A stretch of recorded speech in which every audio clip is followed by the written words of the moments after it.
Welcome to this edition of Sports Weekly India. Starting today, we increase our focus on the upcoming World T20 in Australia.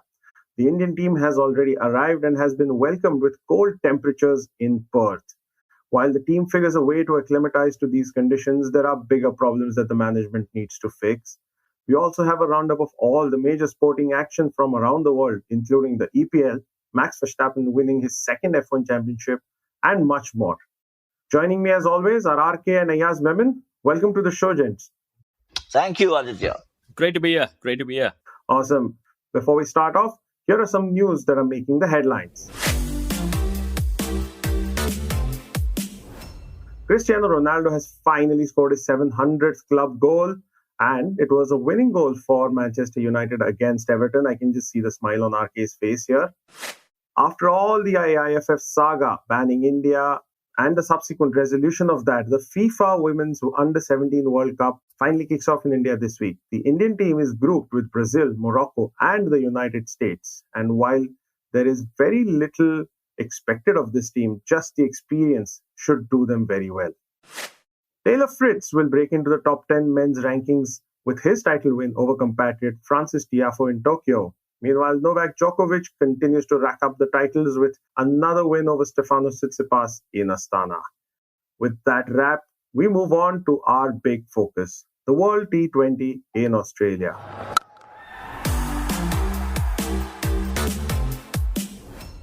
I'm going to jump straight in here. RK, there is no Bumrah in Australia, now it's official.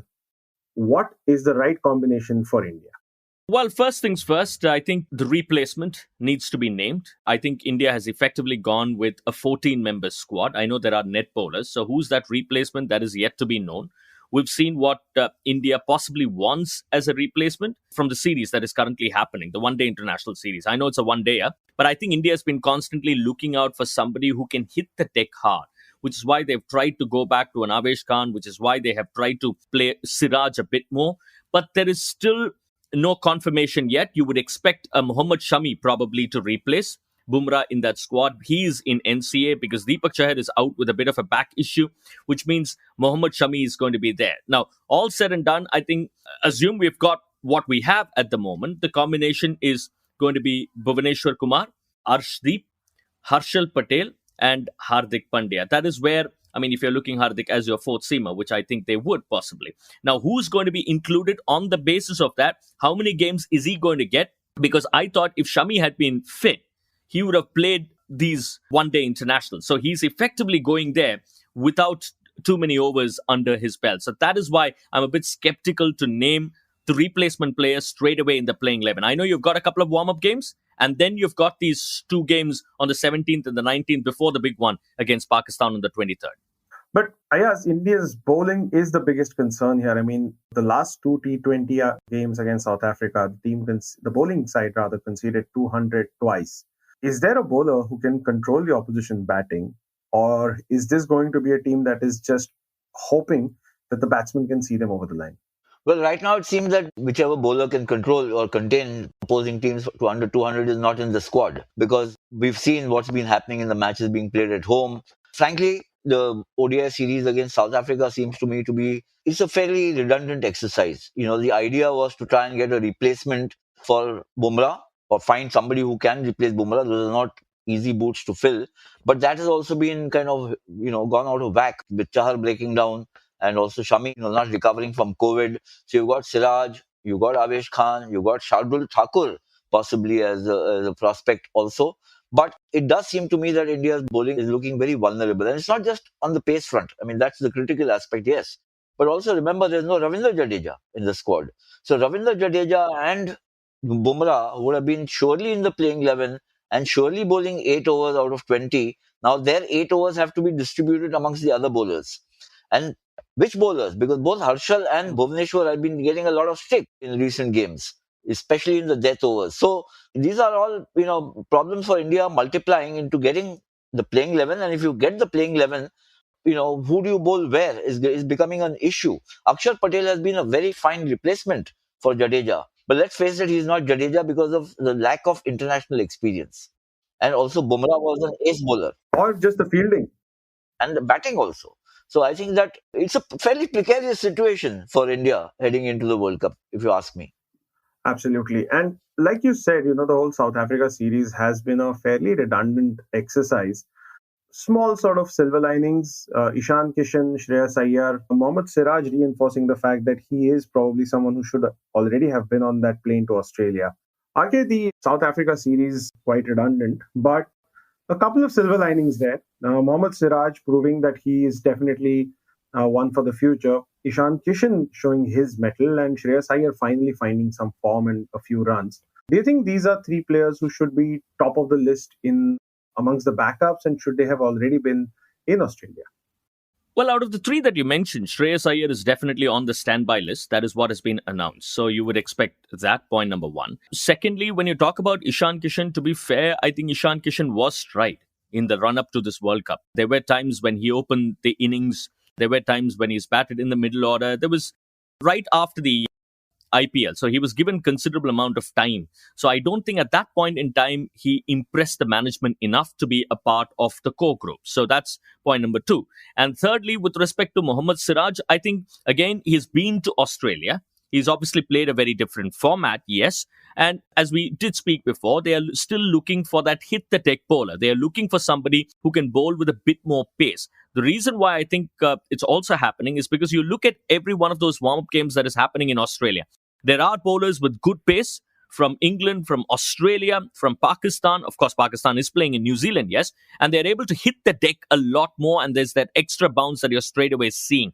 So I think from that sense, yes. But again, India still haven't even finalized their 15, to be very, very honest. They've got to start doing that. Who's that 15th player? I mean, so that's the question. So is it still Siraj that you're looking at? Or are you saying it's going to be Shami, then a Chahar, then a Siraj? So in which case, probably Siraj is not traveling. Yeah, I find this very strange, for a country with the kind of resources, not just financial, but even of players that we have, this sort of situation of flux just because of one player being absent is very strange. Yeah, which is why I honestly thought you would have taken a bit of a punt with an Umran Malik. Umran Malik was one of those real quick bowlers. Look, you might or you might not play him. Look, he's not the senior most, and therefore it's absolutely fine if you don't play him. Which is why I seriously thought for Australia, on Australian wickets, you might have taken that bit of punt with somebody like Umran Malik. I understand, if everybody had been fit, where does he really fit in? I buy that point. But still, somewhere, if you had got that X factor, so to speak, in an Umran Malik, things could have been slightly different, I think. Yeah. Well, what do you think, Ayaz? Is it just taking way too long to make this decision? I think RK is right. I mean, somebody like Umran Malik was somebody one could have, he's a rookie, of course. But look at what's happening with Naseem Shah in Pakistan. They put faith in the bowler and he's delivering. So you create the aspiration by giving the guy the platform. Yes, it's a big occasion, it's the World Cup. If all things had gone well, if there were no fitness issues, Bumrah was around, Bhuvneshwar bowling extremely well, Harshad Patel recovering from injury strongly, not looking wayward, then you would have said, yes, why, you don't need an Umran right now. Maybe he can bide his time for the next year's World Cup. But I think that India, they find themselves in a bit of a quandary on many scores, actually. I mean, you've seen the success in the series against South Africa. They've come all in the batting.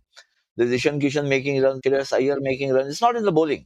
Yes, Siraj has had a couple of good spells, but it's not really in the bowling. And 2 weeks back or 3 weeks back, the batting looked to be an issue and not the bowling. When Bumrah was just about to come back and Harshal Patel, we all thought Harshal back, Bumrah back, Bhuvneshwar is there, the spinners are in place. So the batting needs to shape up, otherwise we'll struggle. But right now, the batting seems to have come good, at least the top order. Bowling attack is having a problem because a couple of key players are missing. So I think that getting their 15th player in is the first priority. The good thing is that India is now so rich in pace bowlers that you got multiple choices. But at this 11th hour, that has become a bit of a problem. It could become a pitfall because you make a decision which can blow up in your face. The last point I want to make is this. I think they're looking at Shami very strongly because by now, otherwise they would have ruled him out. If they've kept Shami alive still, they probably want his experience to come to the aid of the party, so to speak. Otherwise, he has not played since the match against Namibia. which is almost 10, 11 months back, last year's World Cup. If you're still waiting for a good report to come, he's recovered from COVID, then they would, I think, go for Shami. The last point I want to make here is, something needs to be done, some inquiry. Why is it that so many guys who are going into the NCA for injury treatment and rehab are coming out still very fragile and ginger and breaking down? What the hell is happening? Yeah, I think that's a great point, because you would have expected that in a World Cup year and with another one up next year, you would have had Bumrah fixed and ready, because his workload doesn't get any less, does it? In between, you've got the World Test Championship matches also happening. So I think that's a very important point. RK, any thoughts on that? It's strange how it is all panned out, to be honest. I'm sure questions should be asked and questions will be asked simply because of the similar nature of injuries that you're talking about. You're looking at back injuries. You've had back injuries for Deepak Hooda. You've had an issue for Jasprit Bumrah. We are talking about a sore back, as they call it now, for Arshdeep, which is why you've had a couple of net bowlers that are going down there. So you look at the number of similar styled injuries that are happening. So obviously, as Mr. Ayaz said, you need to question what is happening and why, in terms of rehabilitation. You effectively go to the NCA to get fitter, but you come back and you break down. And particularly with respect to somebody like Deepak Chahar. Deepak Chahar, I mean, over the last 12 months, he hasn't played too much cricket. He missed the IPL. He had a quad issue, which later developed into a back issue. And then he came back, and then he's again out with a back issue. And here is somebody who's not necessarily playing all formats. I don't think Deepak Chahar really plays the red ball format at all. So effectively, you're looking at an IPL, which he didn't play this year. You're effectively looking at a white ball format that he's played sparingly this year. And he is again broken down. So in the long run, considering what Deepak Chahar is, you're also beginning to worry about his own career, because so many breakdowns within one calendar year doesn't really augur well for somebody who's not playing all formats, he's especially not playing the red ball format. Absolutely.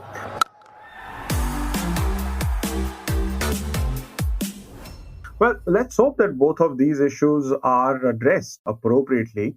Everything that's happening around World T20, I mean, we did say that this was going to be a big focus episode for us.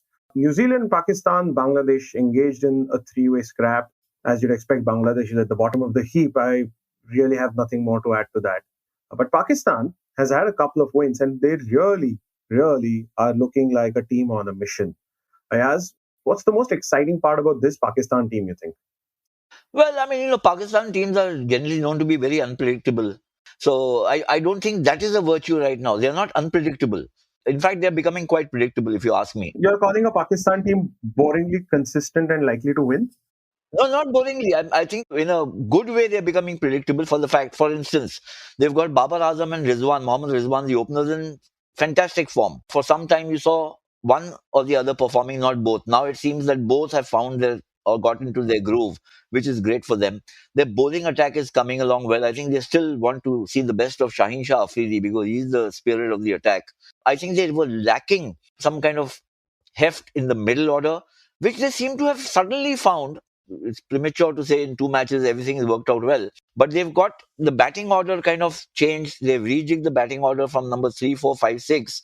And that seems to be paying dividends. Somebody like a Shan Masood batting, or even Shadab Khan, who's the all-rounder, who's a spinner who also bats a bit. It's not gone down well with some of the former Pakistan players. I was reading some tweets by Mohammad Hafiz, the former captain, and he was actually quite disdainful. He said, if your regular middle order batsmen are not delivering runs, then why have them in the team? And I think that was a little bit cynical because ultimately this is a 3-4 week tournament. You're targeting everything, all your tactics, all your effort, all your energy into these 3 weeks, and whatever works should be pursued. Not what you think may happen 2 years later. Arey, wo player middle order mein tha, why did we take him? Why did we not take him? I think that is being a little just kind of taking panga for no reason. But I think that for opposing teams, the danger comes from Mohammad Rizwan, who's in smashing form. Babar Azam, we all know what a high quality player he is. And their bowling attack, which is, even with Shaheen Shah Afridi not firing on all cylinders, he's come back also from injury. I think they've got a very good bowling attack too. So this team is looking very strong. RK, New Zealand have been somewhat higher up on the pile and they are consistent on their day. But are they just a team running out of steam, not enough quality to keep going through? Well, I wouldn't say not out of quality, but I think there have been issues with injuries there as well. I think, which is something that we might have to look at. That is one thing. I think they're also trying to figure out what their best combination is. They have some really good fast bowlers, which are really going to help. Talking about, say, the tri-series that is happening out there, there's a little bit of bounce that is offering. It's cold conditions that you're looking at. So I think in that sense, I think they're still sorting out their bowling attack, which is where, I mean, so say somebody like Santner is also out. So in terms of what they are still trying to figure out their bowling attack. But quickly going back also to a side like Pakistan, things are getting better and better from the batting front as well. If you look at the run rate that they had in the power play, or the strike rates of their opening batsmen, Babar Azam and Mohammad Rizwan, it has gotten better from what it was against England in that series that they played in Pakistan. Yes, they lost it, but things are beginning to improve. It's very clear. Either Babar goes for it or Mohammad Rizwan goes for it. If one gets out, the other tries to stay till the very end. That's one. The second thing is, the scary part is, Shaheen Shah Afridi is not yet in the side, and he's your best bowler. And Ramiz Raja has recently come out and said that he'll be fit and ready to play India. Look, he's not even there, and yet the Pakistani bowling looks extremely scary. And just going back to that point that Mr. Ayaz was making about some of these ex-cricketers, talking about Shadab Khan being promoted. Look, with due respect, I think so much has changed when you look at the game of cricket through the lens of T20. It's about who is in form and who's ready to hit and who's ready to do the job on that particular night really matters. Doesn't matter if it's Shadab or Shan Masood. It really doesn't matter. There is a fundamental difference that we're beginning to see between batting and hitting. I think T20 cricket looks more at hitting abilities, which is where I think that promotion is very important. We saw what happened against India in the Asia Cup when Pakistan promoted Mohammad Nawaz to play at number 4. Mohammad Nawaz is not your number 4, but they promoted him. And I think it is a very conscious and a good thought from Pakistan to look at it in this way. Mr. Ayaz Memon has covered a lot of cricket, but one thing that I found, Ayaz Bhai, with respect to Pakistan, I had the privilege of watching them in the last edition of the T20 World Cup, is the calming influence that Babar Azam has on that particular side. You still had senior members. I think Shoaib Malik was a part of the last T20 squad. You had a few senior members there, but it all looked like they were all in sync. There was no finger pointing happening. There was a quiet sense of calm around. I had the opportunity to chat to Matthew Hayden as well, who was a part of that setup. He observed that there was a sense of calm, which you normally don't associate with Pakistan cricket always. You always have about 5 or 6 captains. There's so much talk in and around the dressing room. There is nothing of that sort happening over the last year or year and a half with respect to Pakistan cricket. Of course, former cricketers are talking about it, but from the dressing room, there are no leaks, there are no nothings that are happening, which is great for Pakistan cricket. I haven't seen much of that in so many years with respect to Pakistan cricket. I'm sure Mr. Ayaz, he's seen so much of Pakistan cricket over the years. I completely concur with RK, and I've seen the two extremes, RK. There was a time when Pakistan cricket or Pakistani cricketers can be irrepressible, and that can find expression in a good way as well as in a not so good way. So I've seen both extremes. What you're saying is right. I think it stems from the top. I think from Ramiz Raja as the PCB chief, the kind of authority vested in Babar Azam, they made him feel confident. He's a fantastic batsman, as we know, amongst the best, if not the best currently. So once the captain is assured of his authority, obviously his place in the team, but also the authority to tackle all kinds of players, then I think it sends the message down. If the authorities themselves at the top, the decision makers, the administrators are dithering as to ye sahi hai, wo sahi hai, then it creates a lot more uncertainty in the side. That seems to have vanished, and I think that's a great thing that has happened for Pakistan cricket. And if they play together, as you mentioned, Shan Masood, Shadab Khan being promoted, delivering the bowling attack looking extremely good, and Babar and Rizwan at the top, then it becomes a very formidable team. In my opinion, they are serious challengers for the title. Well, that should really be an exciting team to watch out for. Prediction time, gentlemen. Do you think India has what it takes to beat Pakistan on the 23rd? I'll go first. Yes, please. I think, Pakistan versus India. No, so Pakistan and India, I see them as two of the teams in the knockouts amongst the 4. The others being Australia and England. I'm just, taking a real early call with maybe South Africa as the dark horses, because New Zealand is struggling badly and Sri Lanka and Bangladesh are floundering, if I may say so. So I think India versus Pakistan always match which is not played on necessarily on cricketing credentials or talent or that day's form. That day's form is very crucial in T20, certainly, but it's played so much in the mind and the emotions and the sentiment and the confidence that you take onto the field or not. And we've seen that in the last World Cup, Pakistan thrashed us. In fact, they won by 10 wickets. One of the big upsets, because in ICC tournaments, otherwise India were giving Pakistan a pasting for many years now. So this is a time when I think both teams will be under humongous pressure given the population that follows such a contest, the number of people who watch it and follow it and demand and have expectations. But I think that this is also an opportunity for India to exact some revenge for the humiliating defeat last time. But don't forget why it's important for both teams. Whichever team wins this match is virtually assured of a place in the last four. The next few contests are far simpler and far easier. So everything that these two teams have to put out is in this first match. There you are. I sat on the fence without sitting on the fence. I wanted to pinpoint that, but I just let it go. What about you, RK? Look, when it comes to India-Pakistan contest, I would want to look at it in two angles. One is from the sentimental or the emotional angle, the pressure of being in an India-Pakistan contest. That is point number one. And secondly, purely from a statistical or numbers angle, right? First, let's talk about the emotional angle. Look, obviously, Ayaz Bhai was talking about the fact that the emotions run high. Completely understand that, because let's be honest about it. I think only starting from the last year have we really looked at close India-Pakistan contests.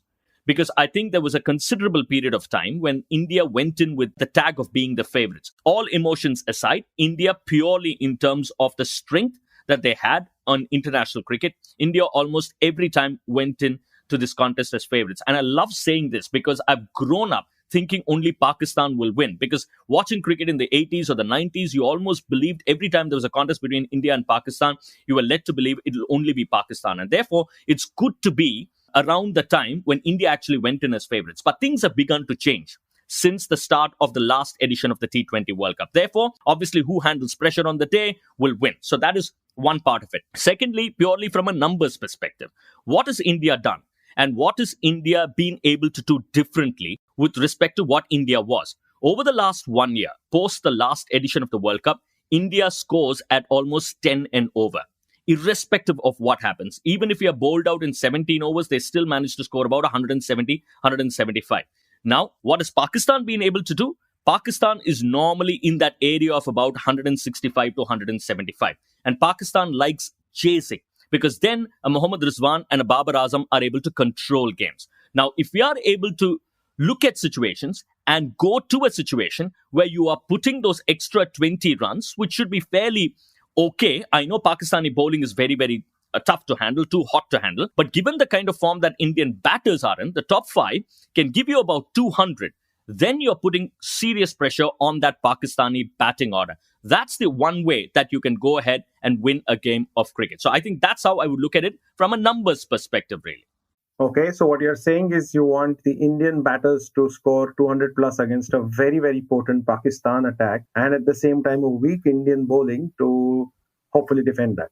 No, it's weak Indian bowling. Yes, I agree. But Pakistan is not the biggest hitting side. Now, assume your Indian bowlers are bowling against, say, Joss Butler and Alex Hales, or a David Warner and an Aaron Finch. The way they would approach an innings is very different from the way a Pakistani side would approach. So if Pakistan scores 180 against, say, on a day, on the same day, if you say that the Indian bowling is not up to the mark, which is the difference between an England-Australia and a Pakistani batting order. All right. Okay, so I think we'll leave the World Cup predictions at that for now. One quick take before we end with the cricket conversation. There was a very low stakes warm-up game, Australia versus England yesterday, on Sunday that is. Well, there was this thought, Matthew Wade may have obstructed a bowler. Joss Butler, being magnanimous as we now know English cricketers to be, wink, wink, nod, nod, did not appeal. What do you think that was all about, Ayaz? Well, I mean, look, on the face of it, and whoever saw the match thinks it was an unfair situation that Matthew Wade created. I have, well, you can say it's laced with a little amount of cynicism, but my experience of Australia, having toured there a few times and with the Indian team, followed cricket in Australia, this may have been just a great way to trigger off massive interest in the World Cup. England versus Australia, warm-up match, which is you create a situation where it's now all over the media what Matthew Wade did in obstructing the field, which is basically somebody's decision against you for that. And there's no decision against Matthew Wade. There's a little generosity of spirit shown by the England team, but it's just created such a ruckus, and I think it'll make the tournament fly. Because you start off with a controversy, as they say, the best formula: start off with a controversy and end with one, and you can have a really successful tournament. And you've already got something to kick it off, so to speak, the World T20 this time. Yeah, you're not suggesting this was planned, are you? I'm not suggesting it was planned. I think it's worked out brilliantly, whichever way it was. And you're suggesting then that Matthew Wade was smart enough to milk it and have this mega plan just kick off at the spur of a moment. I think you're giving him too much credit. It could have been divinely ordained, Aditya. It just fallen in so well, The gods have willed that this tournament shall be a huge success. What do you make of this, RK? I mean, I thought it was hilarious how he, after just sticking his hand out, and I actually had to go up to take a look at that again. And the way he looks like, deer caught in the headlights, but at the same time, like, wait, what? I didn't do anything. I was just looking for the ball. I was so lost. And it's also always amusing to hear Australian commentators rush to the defense of their players and just go like, oh, he just looked disoriented. Oh, come on. Look, I mean, first things first, it's an incredibly interesting angle from Ayaz Bhai. I mean, look, he's got the experience. He's been there, done that. So it's just fascinating to listen to him actually talk about what happened and what might have been, really. But it's really fascinating. But when I looked at that particular incident, I know Marcus Stoinis came out and defended, saying if you're hit on the head, you are a bit disoriented and all that. Well, even if you want to buy that point, even if you want to give the benefit of doubt, look, at no point in time is somebody going to stop somebody from running onto you. If it's going to be your own teammate, you're not going to stop. You're not going to put your hand out deliberately to stop somebody. And it's not as if Matthew Wade was immediately out. He was still hitting the ball okay. Things could have been completely different if he had gone on to win that game of cricket. And Matthew Wade is probably one of the best batters as we speak in international cricket in T20s. So I think it's one of those really weird situations. And let me be honest about it. Somewhere down the line, if the Aussies do it, if the Englishmen do it, it's seemingly is accepted or okay. And you say, disoriented, it happens in the flow of the game and whatnot. An Indian bowler, whether it's an Ashwin or whether it is Deepti Sharma, runs out a non-striker, and that's very well within the laws of the game. This was not even within the laws of the game, let's be honest. So, I mean, it becomes a huge talking point. And I found it really odd, and I also found it odd that Joss Butler did not go for it. I said, I mean, why would you not go for it? He didn't want to stir up something. It's just a warm-up game. Do you think he did not go for it just because he wanted to have the higher moral ground after everything that his current teammates did after the Deepti Sharma incident? I don't know, Adi. I mean, I almost felt as if, yaar, chhodna yaar, abhi to aaya hoon. Let's get into the groove of things first. Yeah, I know this is not a high-stakes encounter. If it had been a high-stakes encounter, he himself accepted. In the post-match press conference, he said, maybe I should have, spoken to the boys. That is also something that he said. So I think it is just a warm-up game. And therefore, they didn't want to raise the temperature during a warm-up game. I think that was just about it. Otherwise, look, I mean, that was there for the taking in terms of controversies. Yeah, but I love this conspiracy theory that, this was planned to the extent that it will kickstart the whole tournament and get the festivities going, as it were.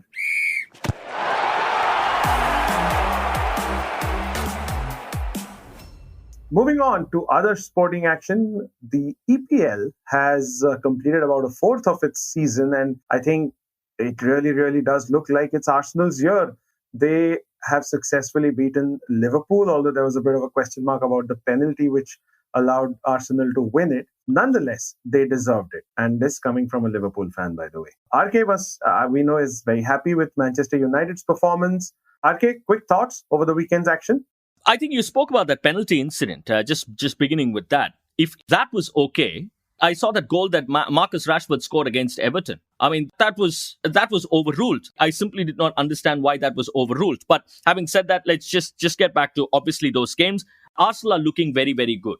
Let's be honest. And I think two players have made a tremendous amount of difference to that side. One is Gabriel Jesus at the top of the pitch. and second is Saliba at the heart of defense. I think these two players have added so much more to the creative part of Arsenal. Mikel Arteta has done an exceptionally good job, but having said that, I think I would still want to see Arsenal in front of City. If you're talking about title favourites, I would still say Manchester City are the title favourites. Yes, Arsenal are doing well, but can they sustain this run over a period of so many months? There's also this World Cup. And these are these young players from Arsenal who will be leaving for the World Cup. They'll have to come back, hopefully not injured. So many things have to fall in place for you to win a title. So I would still say Manchester City are runaway favourites because Liverpool haven't been at the best ever since they lost Sadio Mane. They haven't been at their very best at all. There are issues with the midfield. Right back seemingly is appearing to be a bit of a problem with every passing day. So there are issues there. With respect to Manchester United, look, as a Man United fan, my expectations are if United qualify for the Champions League next season, I'll be very, very happy about it. I think,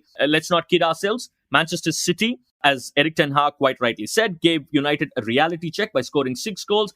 Everton are not the greatest of teams. Yes, they've had about 5 or 6 game unbeaten run. I agree before they faced United at Goodison Park. But it's not Manchester City. It's not Liverpool. So I wouldn't be tempted to go any further. I would say that as a United fan, if United qualify for the Champions League by finishing in the top 4 this season, we'll be happy. Reasons to be pleased about, which is one good step going forward under Erik ten Hag. Well, with more on that, here is Soumil Arora.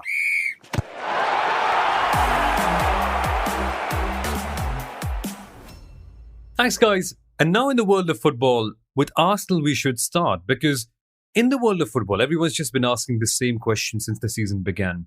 Is this finally Arsenal's year? And one might be inclined to think about it, considering their last match with Liverpool. In the very first minute, they ended up scoring a goal and kept up that tempo to win 3-2. Of course, they had a bit of a stutter against Manchester United, 3-1, which I should mention because I'm a United fan, obviously. But that aside, they've been beating many teams consistently and convincingly. That's the important part. When you look at their squad, there's no major superstar per se, apart from Gabriel Jesus, who's also not one of the greats of the game. But the way Mikel Arteta, the manager, has ensured that they all gel in together has actually worked for Arsenal because, believe it or not, at this moment in the Premier League, having played 9 games, they are atop the league by 1 point. It's just a beautiful system. Defensively, William Saliba is providing great cover. The likes of Zinchenko are also able to do a mixed role of attacking and defending at the same time. Martin Odegaard has become far more mature in the midfield and taking on the captain's role. He generally is doing that quite well because he's able to hold the team together and just bring in the right amount of intensity in the middle of the park. Bukayo Saka is fantastic as ever, you could put it that way. Sometimes he used to be criticized for being mercurial. This season he's proved a little more quality in the first 9 games and a little bit more consistency. But it's a long season. We have to wait and watch. There are many teams who end up looking brilliant before Christmas. They're having great matches. They're winning against big teams. They're scoring many goals. And Arsenal, in fact, have scored 23 goals this year, which is quite a remarkable record. It's actually second best only to Man City, who we shall come to in a second. The real challenge begins in the second half of the season, after Christmas, because what happens when all your main players aren't available? What happens when they're coming back from the World Cup and are tired? What happens if some of them are injured? What happens if, let's say, some of them are suspended and you've got to manage the challenge of being in a European competition and playing your own league at the same time? That is where the real challenge lies for Arsenal. And to see if they can keep it up with Manchester City is going to be their biggest test yet. But it's looking good so far. 8 wins, only 1 loss so far, and then the first 9 games. The team is looking strong. They've not conceded many. This might just end up being their year. But they're facing formidable opposition from Manchester City and Erling Haaland, who, once again this weekend, scored another goal. So, nothing surprising, normal news. But we should also talk about Manchester United for a second, because they finally seem to have found some form and consistency. This is a very interesting story, because in almost, 3 odd months, Erik ten Hag has just come in and transformed this team. Previously, Man United were largely very defensive, and poor defensively, that is. They didn't used to play a very possession-based style of football, didn't used to have great link-ups. Individual players were terrible, and they often used to throw the manager under the bus. But this new manager, Ten Hag, has just found some magic formula of sorts that has transformed most of the players into really hard-working ones. We saw early in the year that they didn't really run much against the likes of Brentford when they lost 4-0, and also early on in the season against Brighton when they lost 2-1. But since then, Man United have been consistently running. They've been hungry, they've been chasing after the ball. You can see the change in intensity, and the players are genuinely looking out there to snatch the ball away. And we also saw this from Casemiro last time out when United ended up playing Everton, and they won 2-1 at home because of players like him, players like Anthony, who do a great job defensively while providing attacking sturdiness. You're also seeing the likes of Ronaldo being included slowly in the team once again. Although that is a big point of contention, but it is getting better. And the main difference between last year and this year is having someone like Christian Eriksen in the midfield. Because United now are able to transform the play properly. They're able to progress the ball from defense to offense really smoothly. And it's courtesy of the manager's style. It's still not perfect. They lost 6-3 to Man City badly.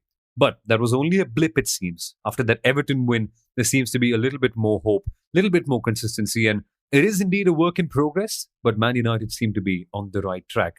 But there'll be many, many challenges like City along the way, including Liverpool very shortly. And this means that we should talk about them at the very end of our football section because, as I mentioned early on, they lost 3-2 to Arsenal early on in the week. And that was a bad match because they were exposed defensively. They had many shortcomings. In terms of attacking, yes, we saw a couple of really great goals from Firmino and Darwin Núñez. I almost forgot his name for a second, but that's where the issue really lies. Liverpool are able to create some chances up ahead, even though they've lost Sadio Mane. But the issue is back in the defense. Are they sturdy enough? Now, the big question is this a blip from Liverpool or is this a proper decline? It's hard to tell at this moment in time, but considering the way they've been playing, it seems like the manager's instructions aren't quite getting to the defense anymore. Perhaps it's time for a change in personnel, but maybe not the manager up first. It's hard to do that immediately. You can't just pinpoint all the blame on him, but maybe rotating the players a little bit. Liverpool now are remarkably 13 points behind Arsenal with 8 games played. Arsenal have played 9, which means that Liverpool could come up to theoretically 10 points of a difference. But regardless, this is a bit too much. It seems like they've already lost the league from here. So tough times, but let's wait and see if it's actually the manager or the players or just the style. What happens from here? Will Klopp become a long-term legacy-leaving manager like Sir Alex Ferguson, or is this time up for him after a few years in charge?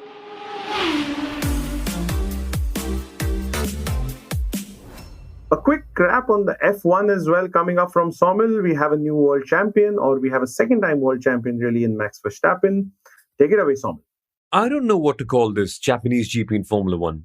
On the Inside Line F1 podcast, my co-host said it was confusing, it was enraging, it was bizarre, it was somewhat enjoyable. It's a really absurd one because this came after we had one lap of running and then we had the race stopped because of torrential rain for 1 hour and 20 minutes. It's incredible how long the delay was. And the fans were just waiting because F1 hadn't come to Suzuka for 3 long years.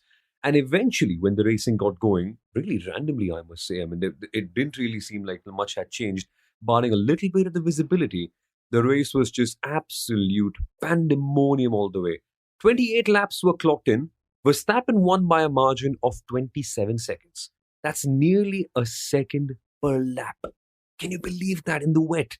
That is outstanding. It's kind of symbolic how this year went for Max Verstappen, and I should come to Max in a second, but there was other major issues to talk about. I'll firstly talk about the opening lap, because over there we saw something so dangerous that it could have potentially claimed the life of a driver, and it should never, ever, ever happen again. Because when, at the end of the first lap, there was a crash with Carlos Sainz, and a recovery tractor was sent on the track when the track wasn't red flagged. A red flag essentially means session stopped, go back to the pit lane. But that didn't happen, which meant that Formula One drivers were following the safety car when there was a tractor, a literal tractor on the circuit picking up a car.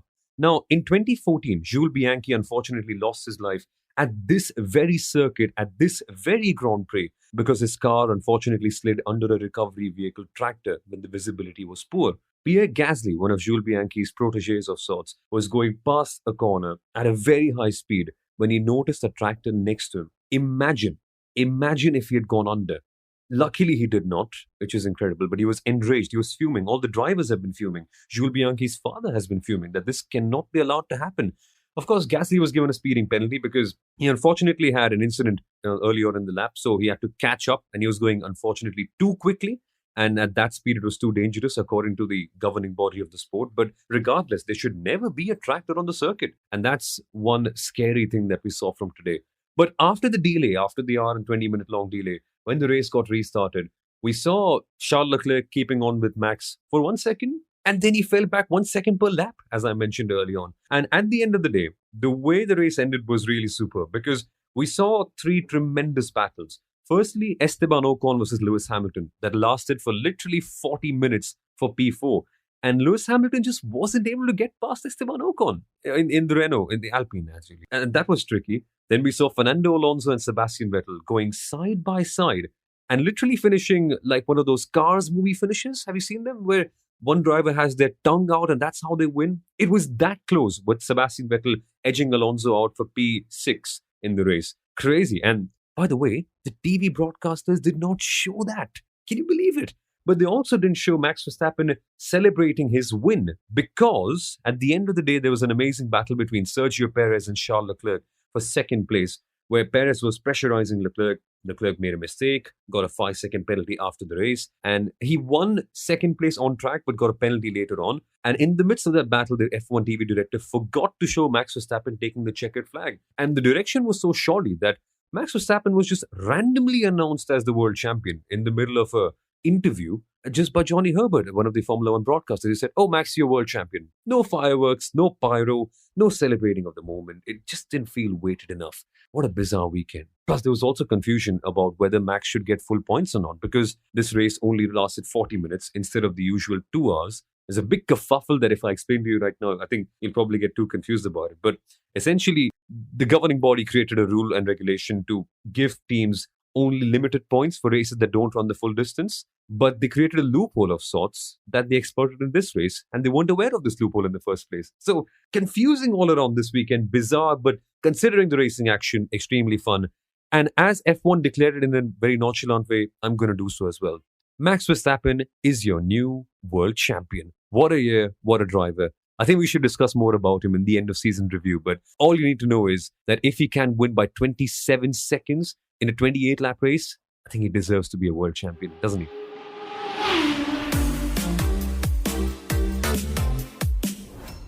Thank you for that. And with that, it's a wrap for this episode of Sports Weekly India. A reminder to you to subscribe, to follow, and to like the show wherever you get your podcast. Go for it on Binge Pods as well. Get the app and listen to it for free. Until next time, thank you so much, RK. Thank you so much, Ayaz. We'll be back with a much deeper dive of the World T20 in the next episode. See you then. Take care. Bye-bye. See you. Cheers.